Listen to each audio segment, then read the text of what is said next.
دنیا کا سب سے دولت مند انسان بن سکوں. جمال چپ. میں ابھی یہ سورما لگا کر تجھ سے بدلہ لوں گا. تیری آنکھیں پھوڑ دوں گا, سمجھا؟ جمال تیری آنکھیں پھوڑ دوں گا. جمال جمال مت لگا. جمال جمال مجھے کچھ دکھائی نہیں دے رہا. میری آنکھیں, مجھے کچھ دکھائی نہیں دے رہا ہے. میری آنکھیں چل رہی ہیں, میری آنکھوں میں درد ہو رہا ہے, مجھے کچھ دکھائی نہیں دے رہا. میری آنکھوں کے سامنے اندھیرا چھا گیا ہے. میں اندھا ہو گیا, میں اندھا ہو گیا ہوں, میں اندھا ہو گیا ہوں. مجھے کچھ دکھائی نہیں دے رہا. اے درویش, اے میرے آقا, مجھے بچا لے, مجھے بچا لے میرے آقا, مجھے بچا لے. جمال مجھے بچا لے. جب میں تجھے بچانا چاہتا تھا تب تو بچا نہیں, تو مانا نہیں. خدا نے تجھے بار بار سنبھلنے کا موقع دیا لیکن تو نہیں سنبھلا. جمال اب سنبھلوں گا, اب میں سنبھل جاؤں گا. مجھے بچا لے درویش, مجھے بچا لے. نہیں جمال, اب آقا اور غلام کوئی تجھے نہیں بچا سکتا. لالچی انسان, اب سنبھلنے کا کیا فائدہ جب سب کچھ چلا گیا ہے. جھوٹ, مکاری اور دھوکے سے فریب سے حاصل کی ہوئی دولت کا یہی انجام ہوتا ہے. جمال, جو تو نے اپنے ماں, باپ, بیوی اور میرے ساتھ ظلم کیے تھے اس کی سزا خدا نے تجھے دے دی. اب تجھے یہ سزا اکیلے جھیلنی ہوگی. اب تو تجھے یقین آ گیا جمال کہ اچھے کاموں کا اچھا ہی انجام ہوتا ہے اور برے کاموں کا انجام ایک دن برا ہی ہوتا ہے. مجھے بچا لے درویش, خدا کے واسطے مجھے بچا لے. اب میں کا سب کچھ نہیں کروں گا, میں ایسے تیری بات مانوں گا. جمال مجھے معاف کرنا جمال, میں تمہاری کوئی مدد نہیں کر سکتا. خدا حافظ. جمال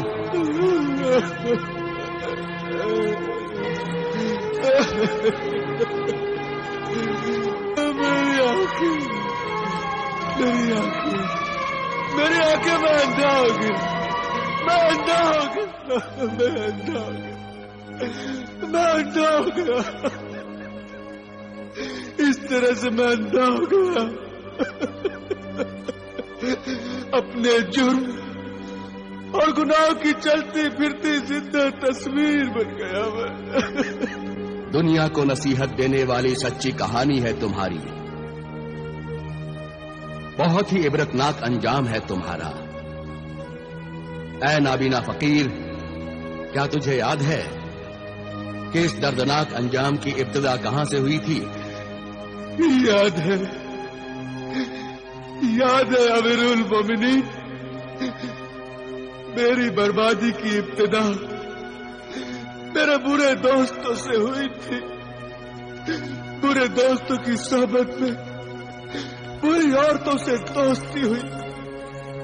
پھر شراب خانے اور جوئے کھانے میں پہلے دوستوں کی خوشی کے لیے جاتا رہا, پھر عادت ہو گئی.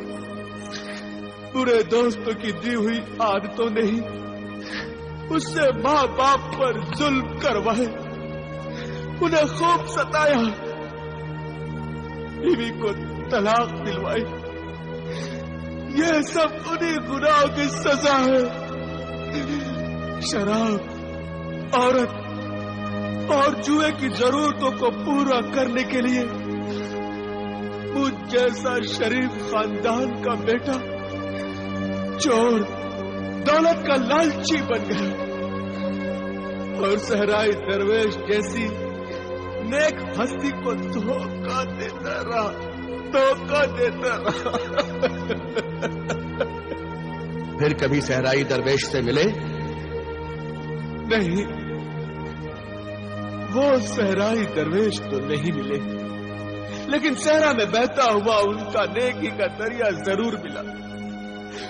بہت زمانے کے بعد ایک دن پیاس سے تڑپتا ہوا جب میں اس دریا پر پانی پینے پہنچا تو معلوم ہوا اسی نیک دل صحرائی درویش کا بنایا ہوا دریا ہے, جو پہلے نہر تھا اب دریا بن گیا ہے. اے نابینا فقیر, بتا میں تیرے لیے کیا کروں؟ تو اگر چاہے تو ہمارے شاہی لنگر کھانے سے زندگی بھر کھانا کھا سکتا ہے. نہ, نہیں ہے امیر المومنین, نہیں. میں مار کھا کر ہی کھانا کھاؤں گا, مار کھا کر ہی کھانا کھاؤں گا.